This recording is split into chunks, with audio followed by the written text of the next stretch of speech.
यह कहानी एक गांव की है जिसका नाम है कोलागढ़। कोलागढ़ का जंगल बहुत भयानक है।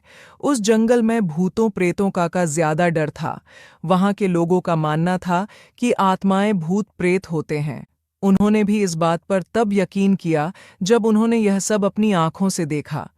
उस गांव में एक औरत थी। उसका दिमाग कुछ ठीक नहीं था। उसका पति भी एक एक्सीडेंट में मर गया था। तब से वह कुछ अजीब सी हो गई थी। कुछ लोग उसे पागल कहते थे। एक बार की बात थी कि सुबह सुबह गांव का एक आदमी, जिसका नाम भोला राम था, वह शहर की ओर कुछ जरूरी काम से निकल पड़ा। गांव के आने जाने का एक ही रास्ता था, वह भी जंगल से गुजरता था। इसलिए लोग उसमें अंधेरे में डर के मारे नहीं जाते थे और शाम होते ही कोई जंगल की तरफ नहीं जाता था।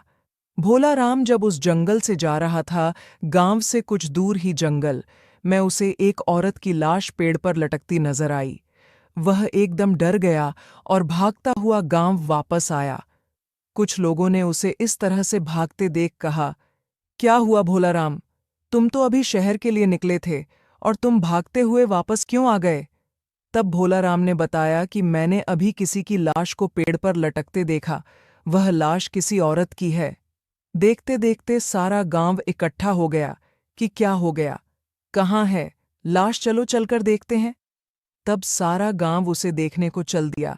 देखते क्या है कि एक औरत की लाश पेड़ पर लटक रही है। देखते ही गांव वालों ने कहा कि यह तो पागल लग रही है।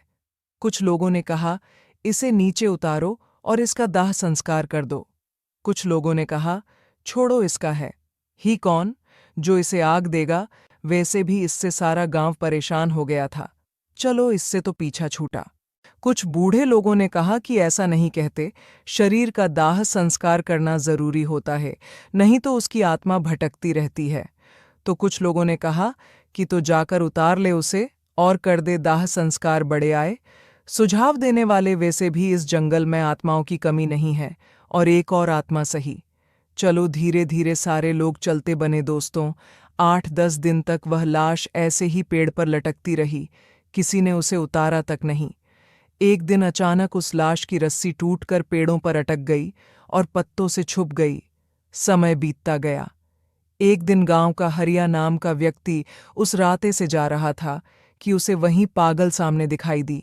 वह एकदम डर गया, उसका सारा शरीर कांपने लगा और उसके पलक झपकते ही वह गायब हो गई। हरिये ने सोचा कि मैं तो मन में ऐसे ही सोच रहा था, और वह आगे चल दिया। तभी एकदम उसकी ओर एक सांड दौड़ते हुए आया और उसे जोर से टक्कर मार के चला गया। हरिया उल्टा गिरा, उसके बहुत जोर से चोट आई। उसने जैसे ही पीछे मुड़ के देखा तो कोई नहीं। उसने जैसे ही फिर आगे को देखा तो उसके आगे एक औरत खड़ी हो गई। वह एकदम डर गया और कांपने लगा। उसकी शक्ल तो ऐसी थी कि तरफ गाल की हड्डियां और एक तरफ जला हुआ सा चेहरा, आंखें अंदर धंसी हुई, नाखून बड़े बड़े। वह उसे देखकर ऐसा डरा कि वह बेहोश होके गिर पड़ा। उसकी आंखें खुलीं तो वह एकदम डर गया। उसने अपने आप को घने जंगलों के बीचों बीच पाया। उसके पेट में तो पानी हो गया। चारों तरफ से आवाजें आ रही थीं, कहीं पत्तों में खरखर की आवाजें तो कहीं शेर के दहड़ने की आवाजें। वह इतना डर हुआ था कि उसे तो भागना ही नहीं आ रहा था। वह वहां से धीरे धीरे डरता हुआ जंगल में से भटकता हुआ बाहर आया। उसे जंगल से निकलते निकलते अंधेरा हो गया था। वो अब और डर रहा था कि पहले तो एक भूत था, पर अब ना जाने कितनों से पला पड़ेगा।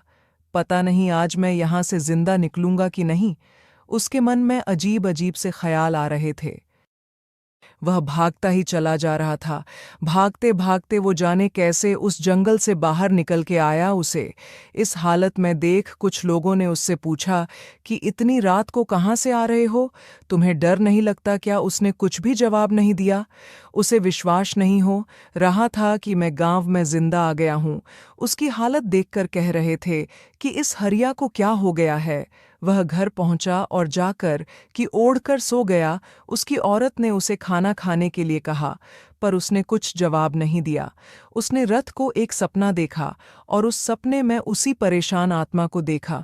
वह उससे रो रो कर कह रही थी, मुझे बचा लो, मुझे इस नरक से बचा लो, ये लोग मुझे मार डालेंगे। ऐसा सपना देखकर वह उठ खड़ा हुआ। उसके पसीना निकल आया था और वह यह सोच रहा था कि यह सब मेरे साथ क्यों हो रहा है। सुबह हो गई लेकिन हरिया नहीं जगा।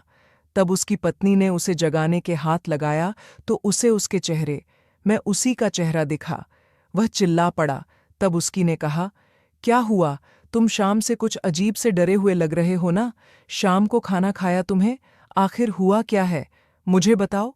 तब उसने सारी बात बताई। तब वह जाकर समझी कि आप तभी परेशान हो। धीरे धीरे यह बात सारी गांव में फैल गई कि वह पागल औरत भूत बन गई है। तभी कुछ लोगों ने बताया कि रात को यही आवाज़ कुछ लोगों ने सुनी जो जंगल से आ रही थी कि मुझे बचाओ, मुझे इस नरक से निकालो। अब तो सारे लोग परेशान थे कि शहर का जाने का रास्ता भी बंद हो गया। अब हम लोग क्या करें? तब कुछ लोगों ने कहा कि हम लोगों को किसी महान आदमी की सलाह लेनी होगी कि यह सब मांजरा क्या है। तब किसी एक आदमी ने कहा कि पास के गांव में नत्थीलाल भगत जी रहते हैं। वह आत्माओं के बारे में बहुत कुछ जानते हैं। जब सुखिया के लड़के को एक आत्मा ने पकड़ लिया था, तब उन्हीं ने उस आत्मा से उसे छुड़ाया था।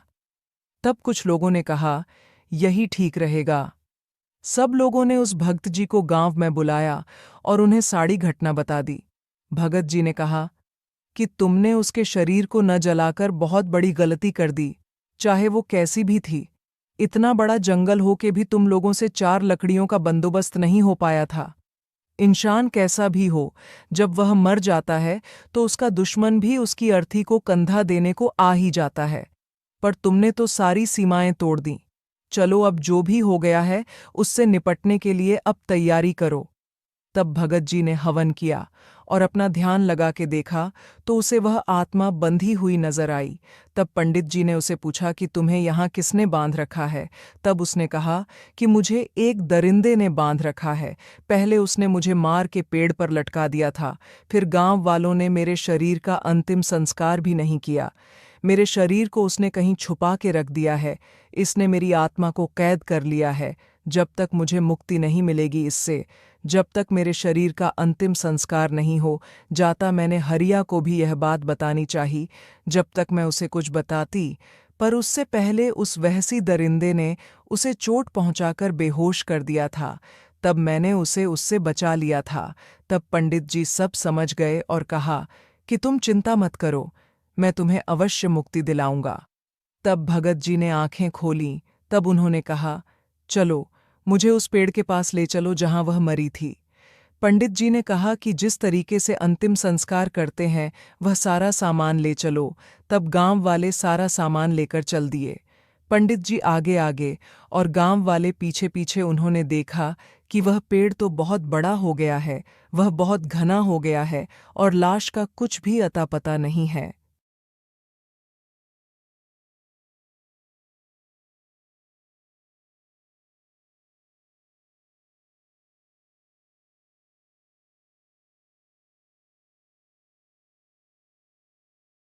न ही उसकी हड्डियों का।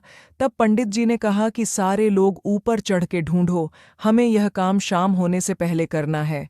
तब सारे लोग उस पेड़ पर चढ़कर उस लाश को ढूंढने लगे।